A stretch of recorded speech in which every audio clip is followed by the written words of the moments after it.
What's going on, guys? I am the Wrestling King coming at you with the WrestleMania Goes Hollywood or WrestleMania 2023 DVD review. So I haven't made a video in a while, but just got WrestleMania on DVD, so here I am with a review for you guys. So I really actually like the cover quite a bit.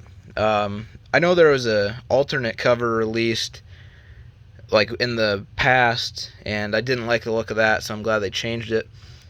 So you just got Roman and Cody up top, a bunch of gold and orange lighting in the background, and a bunch of lights shining. It's pretty nice. And I'm a big fan of the WrestleMania logo, kind of with like the film rolling throughout. I like that.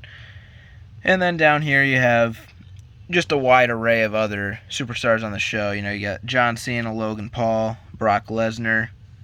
Even got Snoop Dogg back there, Mysterio. So yeah. Then on the spine you have Charlotte and Rhea Ripley, and then on the other side you have Bianca Belair and Asuka. And I thought it was kind of weird. The WrestleMania logo is very small on this spine compared to some other years, like just WrestleMania 33 even. Then looking at the back, you kind of just have the similar style, kind of like the film rolling throughout, showing some screenshots. You got Seth and Logan Paul. You got Trish, Lita, and Becky.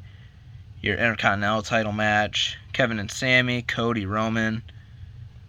So yeah, just a bunch of shots from the night. You got Brock F5ing Omos.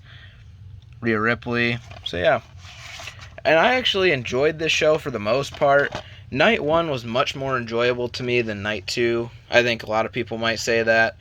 Night 2 had its moments, don't get me wrong. You know, you had the Intercontinental title match, the main event, your Hell in a Cell match, but it wasn't all for me on the second night. So you get a Bianca Belair Fathead sticker, and then you have your 3 discs. You got black, red, and white. And I wrote down the content on the discs, so I will read those off for you. So on Disc 1, you have the majority of Night 1. So you have Austin Theory versus John Cena for the United States Championship. You have your WrestleMania Fatal 4-Way Showcase Tag Team match. Braun Strowman and Ricochet versus the Street Profits versus Alpha Academy versus the Viking Raiders. Then you had Seth freaking Rollins versus Logan Paul. Really good match on Night 1. Your 6-woman tag, Becky Lynch, Lita, and Trish Stratus versus Damage Control. You had Rey Mysterio versus Dominic Mysterio. That was a fun match as well.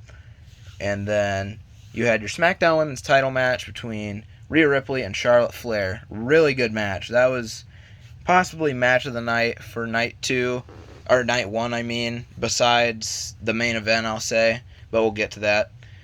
Then you have Disc 2, which is similar to Disc 1, the majority of Night 2 this time. So you have Brock Lesnar versus Omos. You have your second Fatal 4-Way WrestleMania Showcase match, this time a women's tag match. Liv Morgan and Raquel Rodriguez versus Natalya and Shotzi versus Ronda Rousey and Shayna Baszler versus Sonya Deville and Chelsea Green. And then you also had your Intercontinental Championship triple threat match. I think easily that was probably, like, in-ring-wise, match of the night for Night 2. Gunther versus Drew McIntyre versus Sheamus. Then you had your Raw Women's Championship match, Bianca Belair versus Asuka. Your Hell in a Cell match between Edge and the Demon Finn Balor.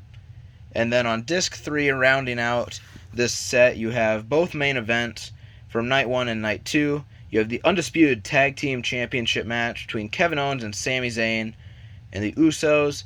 And then on Night 2, you had the Undisputed WWE Universal Champion Roman Reigns defending against the American Nightmare Cody Rhodes. So 2 really great main events. And, you know, like I said, I think there were certain parts of this WrestleMania that fell short. Mostly for me it was on Night 2. But honestly, you know, solid wrestling on both nights. You know, you had your highlights on Night 2. You had your downfalls. For me, Night 1 was really good overall. But there were maybe a couple moments that could have been better. You know, you had Shane McMahon tearing his quad, with the Miz and Snoop Dogg segments. Pat McAfee coming in to have a surprise match. So, yeah, definitely kind of a fun weekend for WrestleMania, I will say, in Hollywood. So, let me know your thoughts on this show down in the comments below, and I'll catch you in the next one.